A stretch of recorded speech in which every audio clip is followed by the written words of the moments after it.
So first of all, why things conduct electricity. We're going to talk about the most basic of stuff.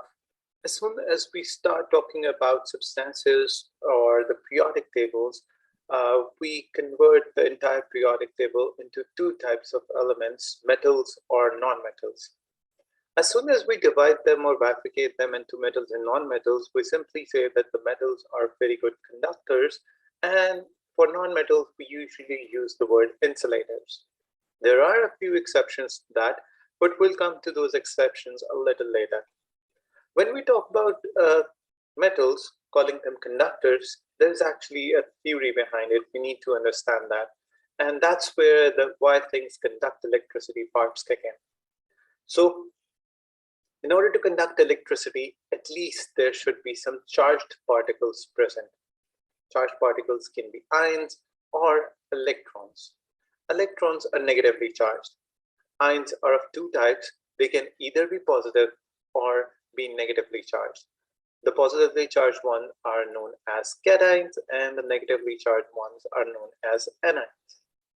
If we talk specifically about metals, a metal is made up of positive ions, and those ions are actually surrounded by a sea of delocalized electrons.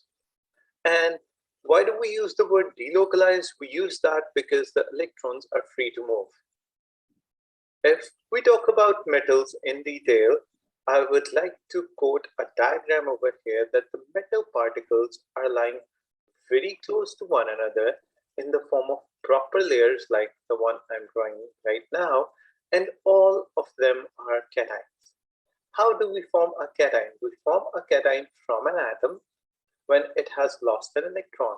So let's consider these are all cations, and they are all formed after losing these small electrons, which are capable of surrounding the whole structure as if these positive ions were dipped in a sea of electrons. And this delocalized electron, and I'm using the word delocalized because it can move through the entire structure. This electron, although it is attracted by every positively charged particle from here because it itself is negatively charged, it can move through the structure or through here or there. As this is a charged particle and it's free to move, it can always carry electricity or charge. That's why we call them conductors. The second list of compounds that we call conductors are ionic compounds.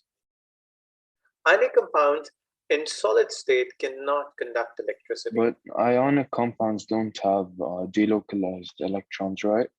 Right. Because they have ions. They are made up of positive and they negative already ions. have a charge, Yeah, just like the example we were talking about before.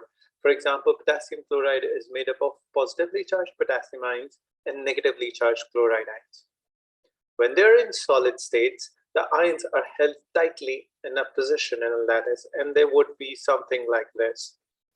There would be alternate ions, a positive ion and a negative ion, a positive ion and a negative ion, in such a way that every positive is surrounded by a negative and every negative is surrounded by positive ions, like this. And they're stuck in a lattice, so much so they're not even free to move around. They can only vibrate. In this case, they will not be conductors. They cannot conduct electricity because the particle is supposed to be charged and it's supposed to be free to move. It is charged particles. It's actually a lattice of charged particles, but they're not free to move. However, they are free to move once they're molten. They have been melted. I mean, the melting point has been applied in terms of heat energy, or they have been dissolved in water. All right. So once they have been melted, as soon as the melting point comes, these particles are divided into positive and negative, and they are actually a little bit away from each other, so they are free to move. Right? So in molten form, they would be able to conduct electricity. However, in aqueous solution, we need to understand how aqueous solution works. So I'm going to erase it, and I'm going to quickly draw the structure so that you can have better imagination of what happens when we dissolve in water. As soon as I'm about to add a little bit of KCl in water, what would happen that the positive ion would be surrounded by water molecules, and these are H2O molecules, right? And even the negative ions are also surrounded by water molecules, and these are all water molecules. So as water is a liquid, again, they are free to move. As they are free to move, they would be able to conduct electricity. So the anions and the cations are free to move, one in molten state, two in aqueous state, aqueous solution state. So we are going to consider ionic compounds only in these two states as capable of conducting electricity. However, we're not going to call them conductors. The word is specifically used for solids. You might have used the word conductor before for different state of matters, but from this stage onward, remember to use the conductor for solids only. This word is not applied to liquids or gases. We have a different word for that, and I'll explain once we move forward. I'm going to clear that up. Let's talk about covalent compounds. In case of covalent compounds are usually small molecules, such as hexane, methane, carbon dioxide. They do not conduct electricity in any state or solution.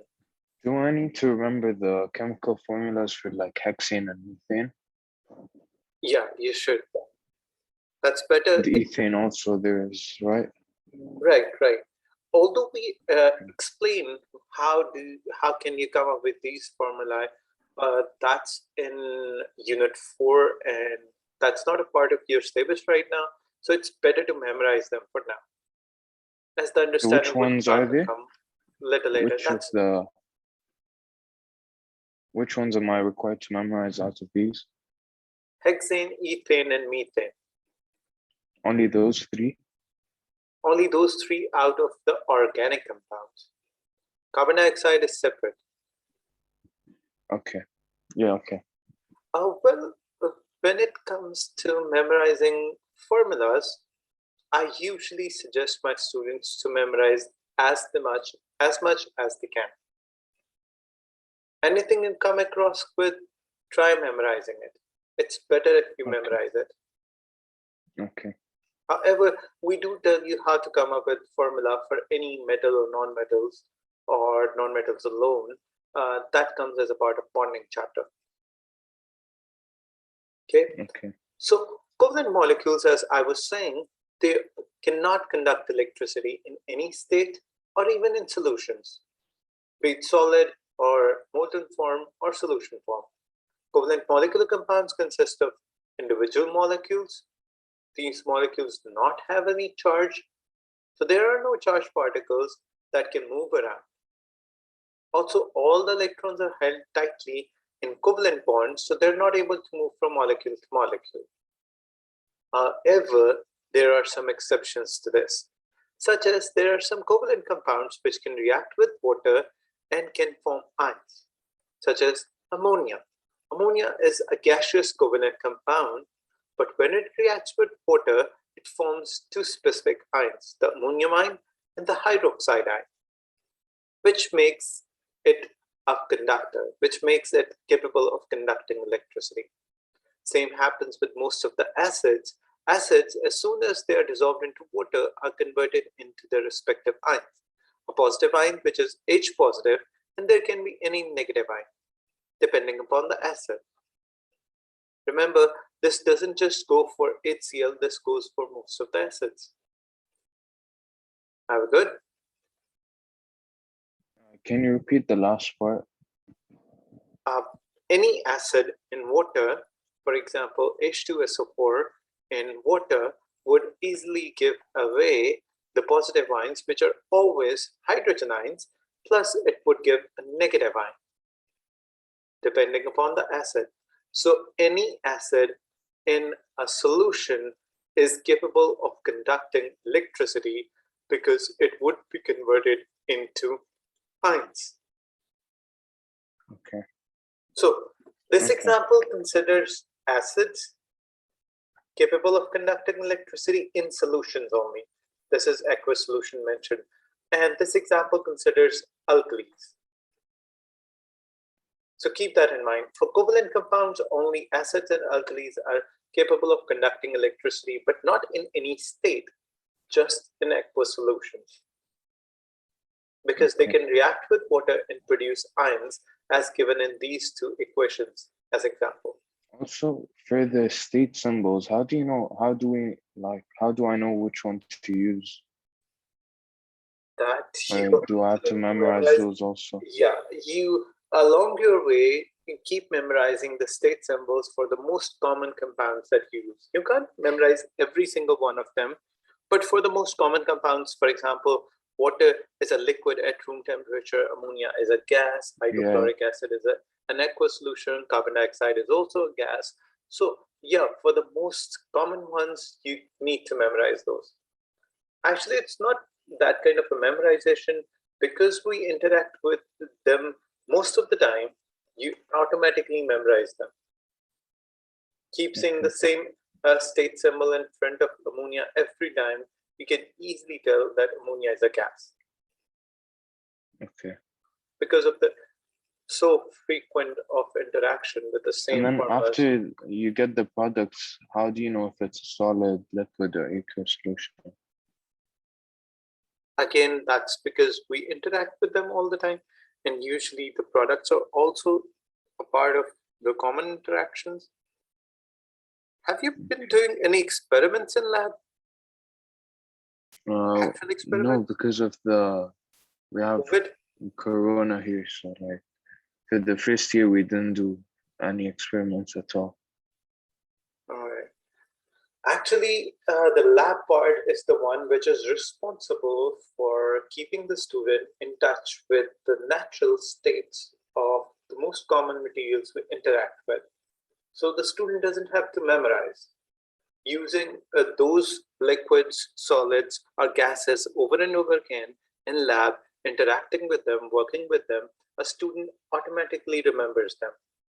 But due to this corona problem, the students have not been able to go for the labs, and that's why students are most commonly not familiar with their states. That's why most of the time, most of the boards have come up with a solution to give an exemption of the practical or the ADP papers to the students around the world. I hope you are going to get the same, right? Hopefully. Hopefully. All right. Hopefully. Okay. So passing electricity through compounds is known as electrolysis. Electrolysis actually brings up a chemical change. Most of the time, that change is decomposition, means we can break down that entire compound into different products as soon as we pass an electric current through a compound. Remember, the compound has to be molten or in solution. The ones that were in their original solid state and conducting electricity were not compounds, those were pure metals. And metals are elements, not compounds. So as we're talking about compounds, we're using the states as molten or in solution. Okay, so let's go for a few important terms. As I said earlier, we use the word conductor for a solid. So what do we use for a liquid? For anything that is molten or in the solution, that's a liquid or solution, the word used is electrolyte, not the word conductor. Instead, the word electrolyte is used for a liquid or solution that can conduct electricity. And that can, of course, undergo electrolysis as well. Electrolytes all contain ions. The movement of ions is responsible for the conduction of electricity, as we have studied earlier. And of course, the chemical changes would take place. The electricity is passed into and out of the electrolyte through two electrodes, and electrodes are actually rods, electric rods, and carbon is frequently used. When we use the word carbon over here, you're automatically supposed to understand that it is used in the form of graphite, because this is something we have previously dealt with in the periodic table chapter, where we discussed that carbon has many forms. For example, carbon is present in the form of diamond, carbon is present in the form of graphite, carbon is present in the form of fullerenes, right? But out of all of this, graphite is actually a conductor, right? So we use it for making electrodes, and it is fairly inert. It does not react with most of the things. However, it doesn't mean it cannot react with anything. Yeah, it would react with a couple of things at certain steps we're going to study in this chapter. But yeah, for most of the stuff, it doesn't. Platinum is also fairly inert. It can be used instead of carbon, but we don't most of the time use platinum. Why? Because platinum is extremely expensive. Yeah. Right. So the positive electrode is called as anode. It would always be connected to the positive side of the battery. Negative electrode, because of being connected to the negative side of the battery, is known as cathode. The word panic is easy to give you an idea that positive is anode and negative is cathode, right? Mm-hmm. So that's a good way to remember them. Moving on. I just remember because the anions go to anode, therefore it has to be positive, and cations go to cathode, so it has to be negative. Right.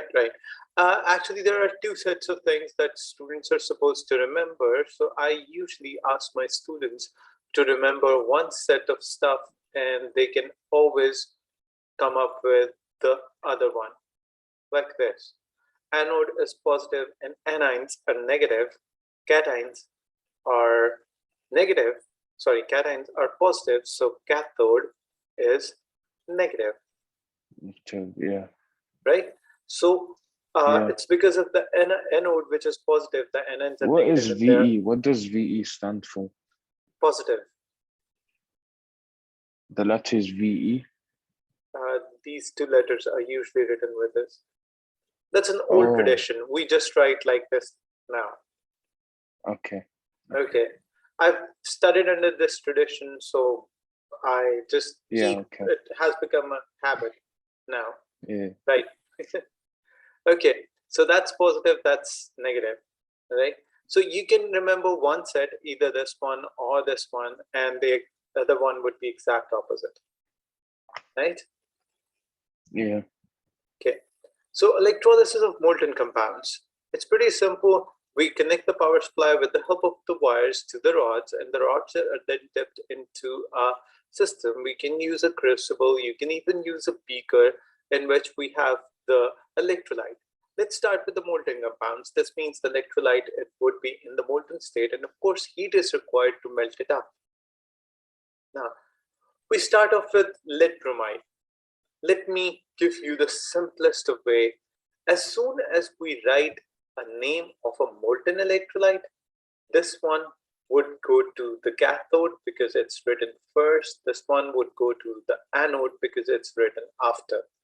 Or if you're facing the formula in exams, the first one is, of course, a cation, so it would go to cathode. The second one, or the one written after, is anion, and it would go to anode. That's as easy as the molten electrolysis can be. All right.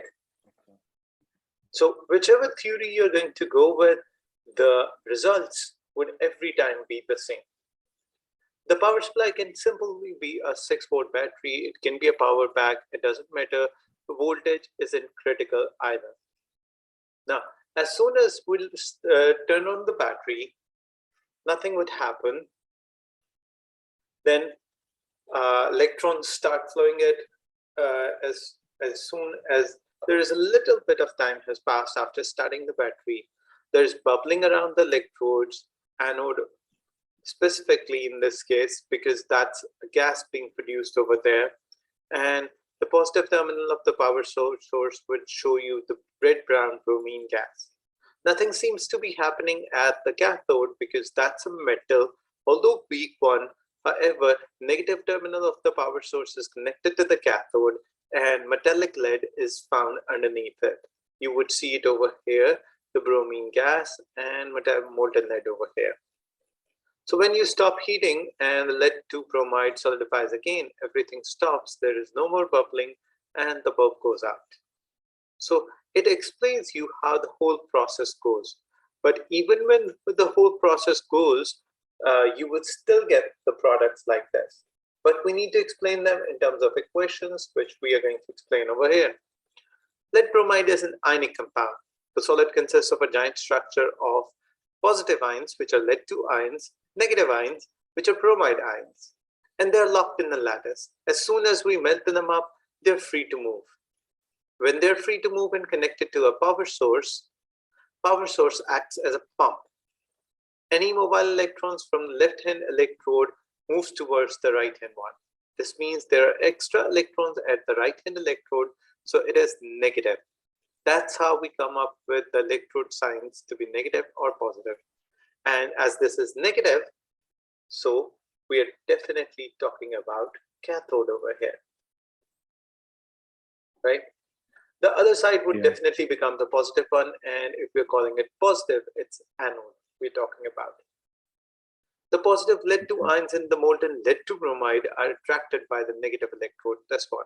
So of course, we're going to have lead over here, and we are going to have the bromide ions over here. So when they get there and they start moving, they literally start moving. And because of this moving of ions in the entire system, this time we have actually taken a crucible as stated in the diagram above. This movement of ions is carrying the current from one side of it to the other side. Lead 2 ions are getting attracted to the negative electrode, which is cathode, and they're moving in the system, getting attracted towards it.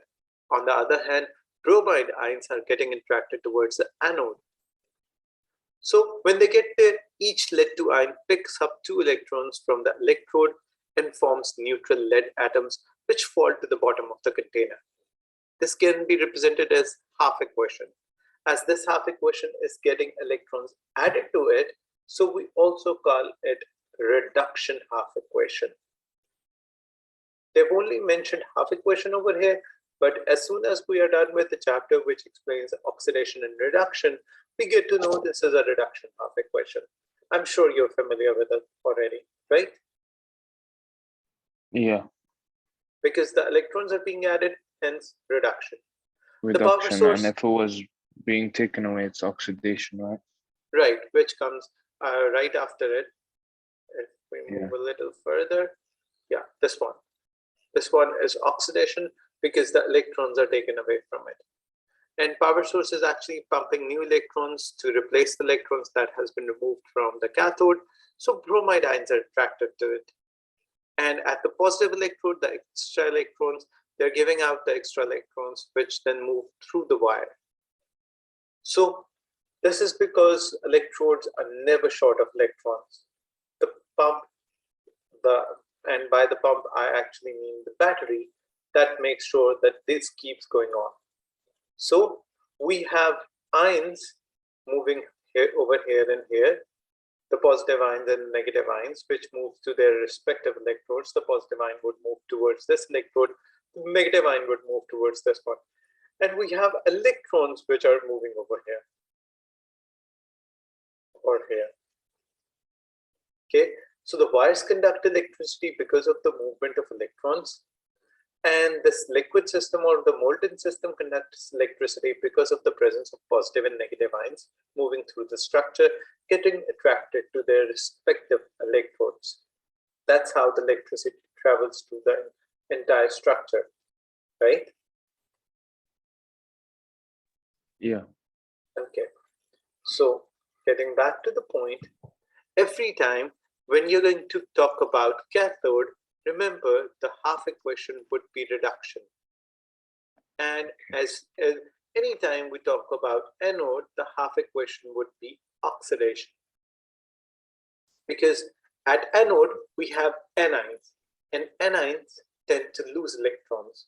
At cathode, we have cations, and cations tend to gain electrons. Hence, the oxidation and the reduction, respectively. Are we good? Yeah. Okay.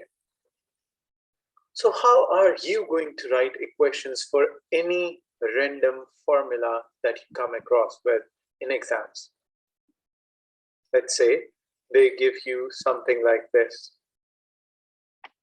Zinc fluoride. Yeah. How are you going to write the formula? So let me give I you a know couple of zinc steps. is going to the cathode and fluoride is gonna go to the anode. I already know that by the equation, right? Right. So let's form a cation out of it and an anion out of it. As there is 2 written, so cross multiply it again over here. Let me, in fact, erase this. So cross multiply this 2 over here, and as there is no sign over here, so this is supposed to be 1. Yeah. Okay. So this would become zinc 2 positive and F negative. So if this is zinc 2 positive, you're supposed to always add the same number of electrons to it as it has the charge. Hence, it would become a neutral metal. Yeah. Okay. And as this has a negative electron, so negatively charged, and of course, it would give us an electron. But if this is a halogen, or this is one of those atoms which are found in diatomic state, and let me tell you, these ones are always present in the form of diatomic molecules. These are 7 of these which you are supposed to memorize, which are always existing as diatomic molecules. So their equations are supposed to be always ending up like this. As fluorine ends up as a diatomic molecule, so we need to multiply this by 2 and this by 2 in order to balance the entire equation. To get the point? Yeah. These are the ones that you're going to memorize exist as diatomic molecules. So whenever you're writing their equations, you always do the same thing. Balance the entire equation by writing 2's before the number of electrons and the number of ions. Just because the compound here is like this. And why does this happen? Let me tell you, the equation proceeds as shown. My bad. Just a second. The equation proceeds as I wrote it first. But as soon as there are 2 fluorine atoms produced, they react with one another to produce a fluorine molecule. So what we do is that we write this in order to balance the whole thing up mathematically. Then you have to balance the equation. Okay. Right. So that's why I wrote the 2 over here and here in order to balance the whole thing up. Okay. So let's connect the dots. So you would always balance it that way, right? So if it was a diatomic element, you would write 2 for everything. Yeah, we always balance them. Whatever the numbers are, the numbers can be different than 2. It doesn't have to be 2 every time, but we need to balance them. Okay. So let's connect the dots again. This was a cation, and it was supposed to go to cathode. Hence, its equation is supposed to be a reduction equation, and the same thing happened over here. This was an anion, and this was supposed to go to anode. And as I explained earlier, the anode always go with an oxidation reaction. So it went with an oxidation reaction. So every time you come across a formula or a name like this, you can always come up with their equations.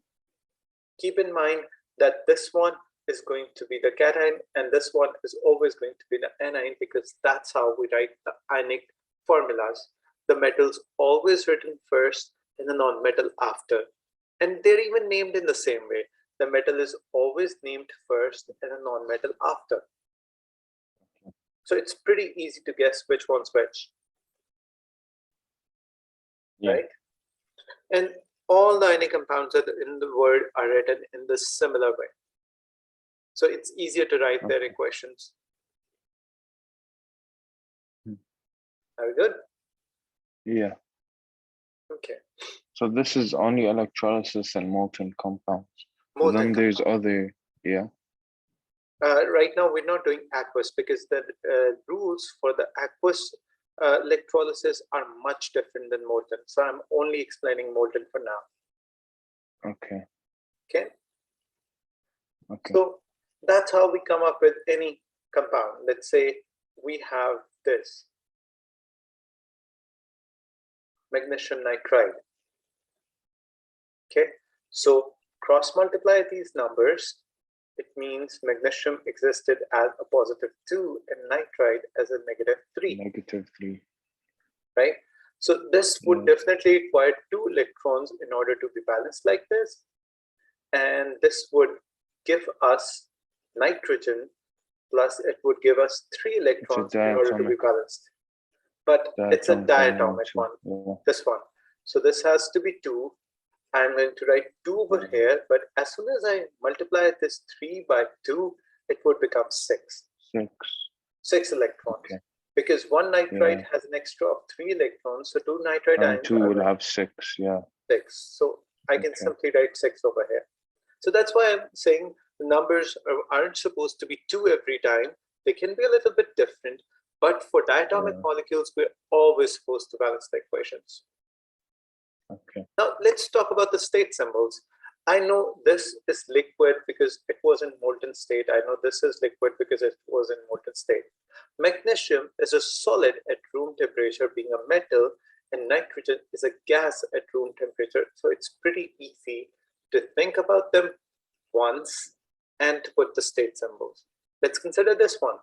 As it was molten in the start, so this is supposed to be liquid, and this also supposed to be liquid. Zinc is a metal, and metals are solid at room temperature. Fluorine, however, is a gas at room temperature, as we studied previously in the halogens chapter. My bad, actually, halogens chapter come after these topics, not previously.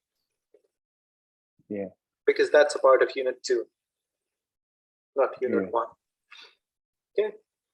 So that's how we come up with the state symbols. That's how the complete correct equations, balanced ones with state symbols, which we call reduction or oxidation half equations, or cathode or anode half equations, are written. This completes the electrolysis for molten compounds, which is considered pretty easy as compared to aqueous. Okay. Moving on.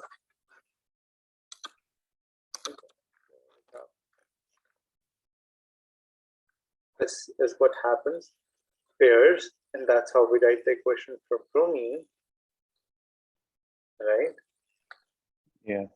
So we sometimes talk about ions being discharged at electrodes. Discharging an ion means it loses a charge. So the equations we wrote previously for anode and cathode, they always either took up the electrons or lost the electrons, but they were discharged, means neutral compounds were produced. Take a look. It's a neutral component. It does not have any charge. We started off with charged material like this, but after the gain or lost electron, we ended up with discharging them and with neutral materials, hence the word discharged. Okay. So it's basically, it's losing the charge, Yeah, losing the charge, either by the loss of electrons or by the gain of electrons. Gain happens at cathode and loss happens at anode, which is pretty easy and something we have previously discussed. Right. Okay. Okay. One of the key points is I've already discussed this one, so I don't think this would be a problem. However, they tell you that the ions are usually named as ide, and normal material is usually named as ine. Means INE and IDE. I hope you're not going to confuse the names, right? How do you tell the difference? Okay, now let me explain that IDE usually represents the ions, and INE usually represents normal elements. For example, chlorine ends in INE, but its negative N, ion, ends in IDE. The same thing happens with fluorine and fluoride, iodine and iodide, nitrogen and nitride, oxygen and oxide. So this rule may not be the same for every element. At least for halogens, this rule is the same. But for all other elements in the periodic table, at least they abide by this rule. Okay. Now, coming to another important key point, the external circuit is the wire, power pack, the bulbs, and the electrodes. Electron flow in the external circuit, but ions flow in the electrolyte. And that I've explained earlier in the diagram, a couple of pages back. Yeah. Okay. So, moving on, electrolysis and redox reactions are one and the other things, because electrolysis is also a set of redox reactions. Oxidation occurs with loss of electrons, and as I've explained, that occurs at anode. Reduction is gain of electrons, and that occurs at cathode. That's how you can remember the oxidation reduction by oil rig. This is the most common nautic term that we tell our students in order to make it easier for them to remember the oxidation and reduction definitions. We call this ionic equations, half ionic equations, because there are ion involved along with the neutral components in these equations of cathode and anode, right? Yeah. Okay. This we have discussed previously, so this won't be a problem. For any other substances, the equations can be written. I have explained them with different examples, so I hope this won't be a problem. This entire page is just a practice of different components and their equations. Okay. So not all ionic compounds can be electrolyzed when they're molten. Some break up into simpler substances before their melting points. For example, copper to carbonate breaks into copper to oxide and carbon dioxide, even on gentle heating. So it is impossible to melt it. So keep in mind, there might be an ionic compound which cannot be easily melted. Hence, electrolysis cannot be performed on it. How do you know which ones they are? Or it's just one example that you can remember. However, we are going to discuss a few of them a little later in your book. okay. We're going to discuss them along with the reactivity of metals, which comes after a lot of chapters, not in this part at least. Okay. Yeah. So next up is aqueous solutions, but I don't think we have the time for it,